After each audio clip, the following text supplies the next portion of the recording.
नमस्कार।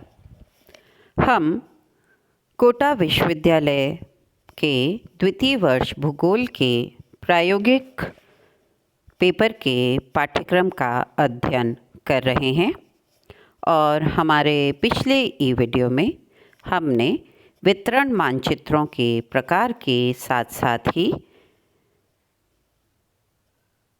मात्रात्मक और अमात्रात्मक वितरण मानचित्रों का डिफरेंस ज्ञात किया था और फिर हमने रंगारेख विधि के द्वारा मानचित्र किस प्रकार बनाए जाते हैं उस रंगारेख विधि का अध्ययन किया था। आज हम चित्रमय मानचित्र या पिक्टोरियल मैप का अध्ययन करेंगे। चित्रमय मानचित्र या पिक्टोरियल मानचित्र एक अमात्रात्मक अथवा गुणात्मक वितरण मानचित्र बनाने की विधि या प्रकार है। आपको याद होगा कि अमात्रात्मक अथवा गुणात्मक वितरण मानचित्र, जिन्हें कि हम क्वालिटेटिव डिस्ट्रीब्यूशन मैप्स भी कहते हैं, ये वे मानचित्र हैं जिनमें हम किसी तथ्य को जब दर्शाते हैं तो हमें उसकी मात्रा का ज्ञान नहीं होता है उस मानचित्र से। वह मानचित्र सिर्फ उस तथ्य या वस्तु की स्थिति को दर्शाता है।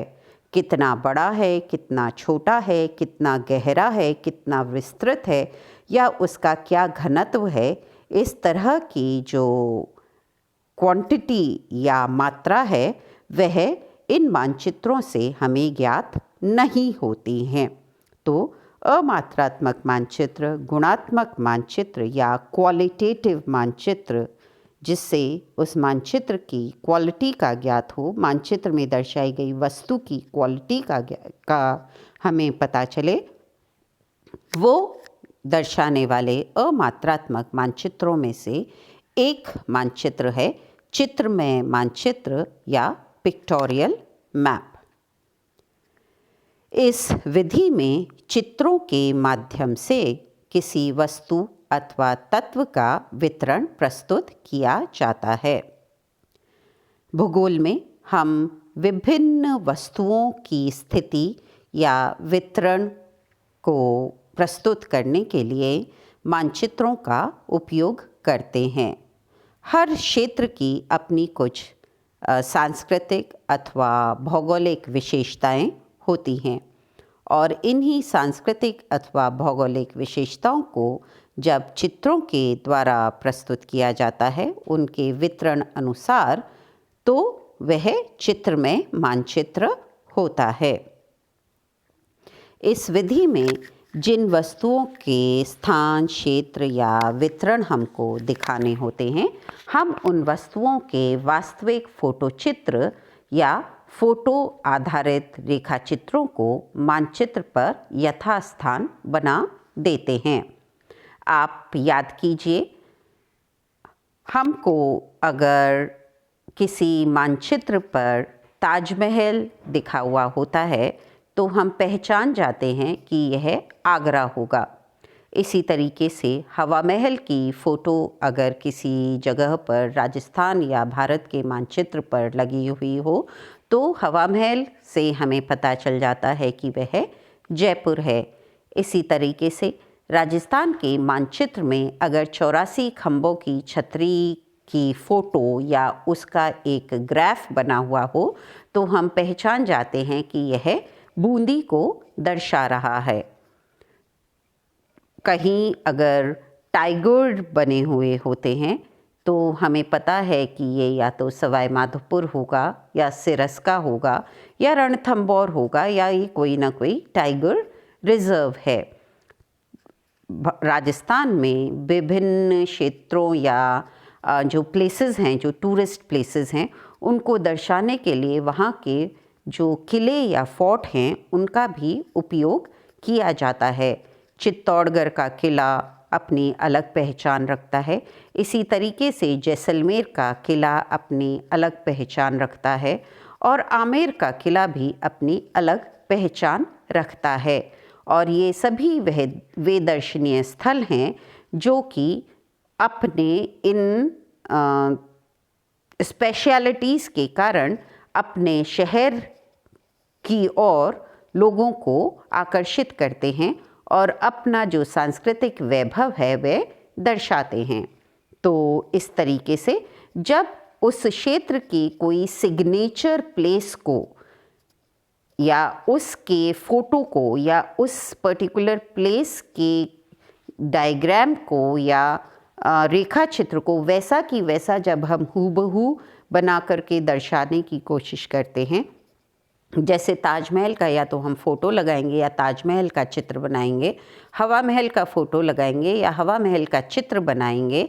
इस तरीके से दिल्ली के लिए अगर हम लाल किले का चित्र बनाएंगे या फिर हम संसद भवन का चित्र बनाएंगे और उसके द्वारा हम आगरा, जयपुर या दिल्ली की लोकेशन को शो करना चाहेंगे, उनकी स्थिति को शो करेंगे, तो वह चित्रमय मानचित्र है।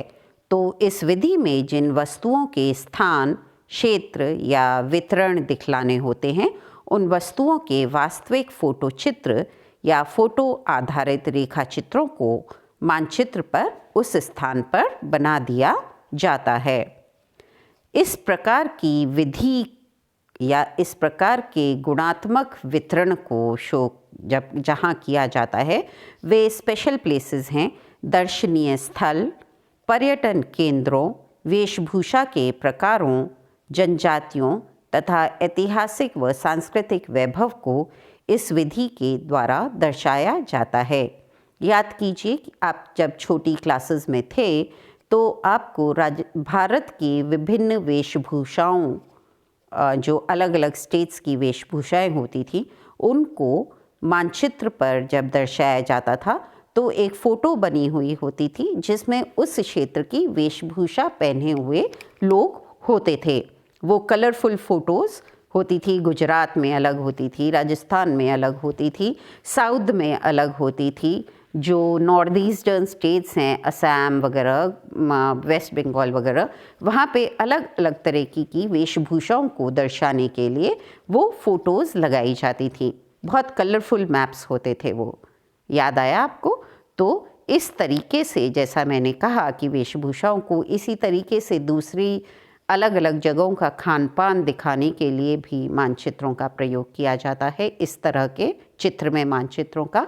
और पर्यटन स्थलों, दर्शनीय स्थलों और जो ऐतिहासिक वैभव के क्षेत्र हैं उनको दर्शाने के लिए पर्यटन मानचित्रों में चित्रमय मानचित्र विधि का उपयोग किया जाता है। अब हम कुछ एग्जाम्पल्स देख सकते हैं। जैसे कि ये जो मानचित्र आप देख रहे हैं, इस मानचित्र में विभिन्न प्रकार के घर दिखाए गए हैं। आप देख सकते हैं विभिन्न प्रकार के घर हैं। उन घरों को यहाँ पर ABCD जो टाइप्स हैं वो अलग से की दिखा दी गई है। और ये जो पॉलिटिकल बाउंड्रीज़ इस मानचित्र में आप देख सकते हैं। तो यह जो मानचित्र है वह है हिमालयन राबी चेनाब इंटरफ्लूस के हाउस टाइप्स का। तो इस मानचित्र के अंदर चित्रीय विधि के द्वारा हिमालय के राबी चेनाब दोआब में मिलने वाले मकानों के प्रकारों को दर्शाया गया है। दोबारा देखिए, ये जो अलग अलग प्रकार के मकान हैं और ये राबी चेनाब दोआब है हिमालय रीजन का, उसमें अलग अलग क्षेत्रों में अलग अलग प्रकार के मकान होते हैं। तो इन्होंने डिस्ट्रिक्ट दी गई है।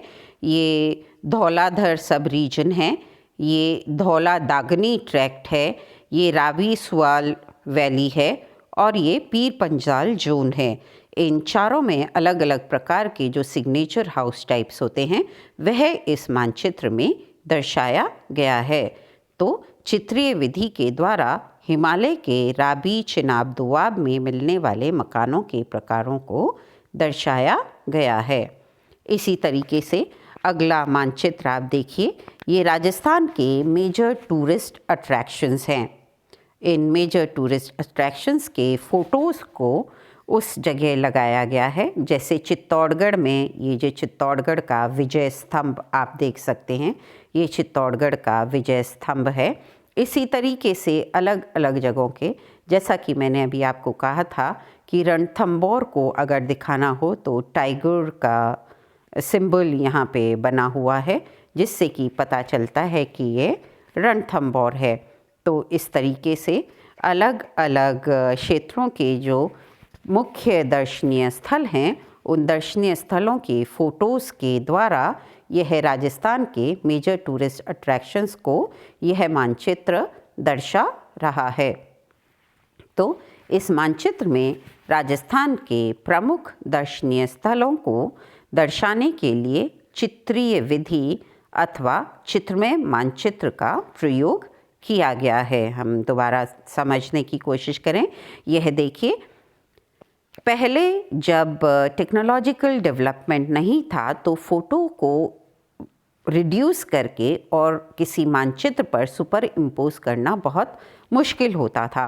तो उस समय वहाँ पर उस जो हम दिखाना चाह रहे हैं वस्तु, उसका रेखा चित्र बनाया जाता था।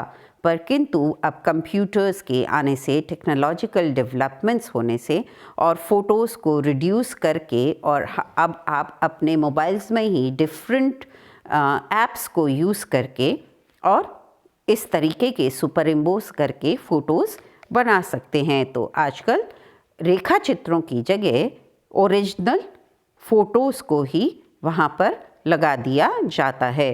तो इस मानचित्र में राजस्थान के मेजर टूरिस्ट सेंटर्स पे उनका जो मेजर टूरिस्ट अट्रैक्शन है वो उसका फ़ोटो लगा करके और उस क्षेत्र को दर्शाया गया है।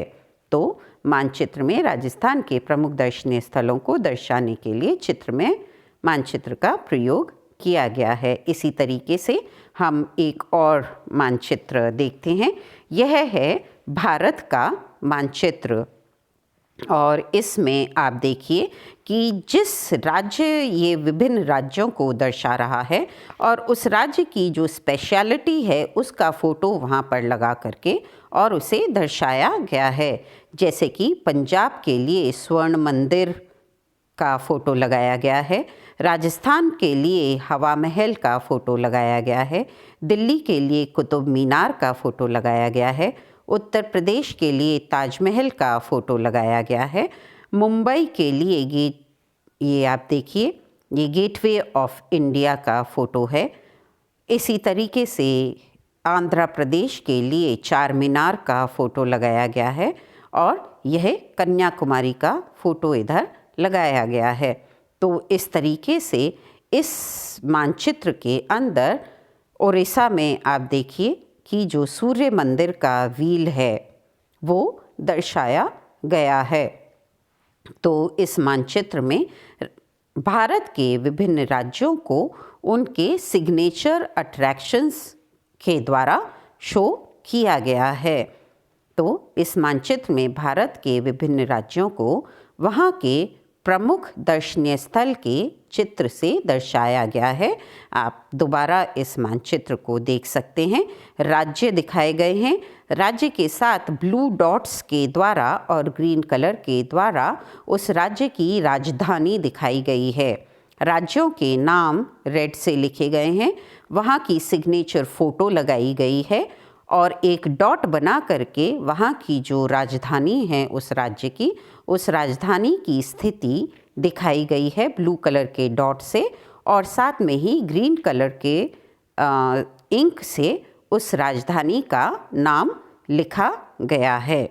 तो यह है भारत का एक पॉलिटिकल मैप या राजनीतिक मानचित्र, जिसमें भारत के विभिन्न राज्यों को वहाँ के प्रमुख दर्शनीय स्थलों के जो चित्र हैं उनके द्वारा दर्शाया गया है। तो अब आप समझ गए होंगे कि चित्र में मानचित्र या पिक्टोरियल मैप्स क्या होते हैं। तो इस मानचित्र के लिए जो आपका फाइल वर्क है वह है कि आप चित्र में विधि के द्वारा राजस्थान के प्रमुख पर्यटन स्थलों को राजस्थान के मानचित्र पर दर्शाइए। अब इसमें आप दोनों तरीके यूज़ कर सकते हैं। आप उस क्षेत्र की कोई छोटी फ़ोटो आपके पास हो तो आप वो फ़ोटो भी वहाँ चिपका सकते हैं, और अगर आपके पास फ़ोटो नहीं है तो आप कन्वेंशनल साइंस के द्वारा या रेखा चित्रों के द्वारा राजस्थान के प्रमुख दर्शनीय स्थलों के प्रमुख अट्रैक्शन को वहाँ पर बनाएंगे और उसके साथ ही उस सिटी का या वो जो नगर है जहाँ पर कि वो अट्रैक्शन है उसका नाम लिखेंगे। तो आपका जो फाइल वर्क है पिक्टोरियल मैप का वह है राजस्थान के जो मेजर टूरिस्ट सेंटर्स हैं उनको वहाँ के मेजर टूरिस्ट अट्रैक्शन के मैप के फ़ोटो या रेखा चित्र को आपको राजस्थान के मैप पर बनाना है और उन टूरिस्ट अट्रैक्शंस के साथ उस नगर का, आपको उस टूरिस्ट अट्रैक्शन का नाम नहीं लिखना है, उस नगर का नाम लिखना है। जैसे 84 खंभों की छतरी का अगर आप फ़ोटो लगाते हैं तो आपको बूंदी लिखना है।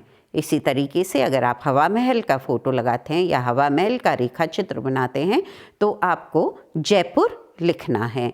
और यह उसी स्थान पर आप ये फ़ोटोज़ बनाएंगे जहाँ पर कि बूंदी स्थित है या जहाँ पर कि जयपुर स्थित है, क्योंकि इन चित्रों के द्वारा आप उस नगर की स्थिति को दर्शाएंगे। तो ये था पिक्टोरियल मैप या चित्रमय मानचित्र। धन्यवाद।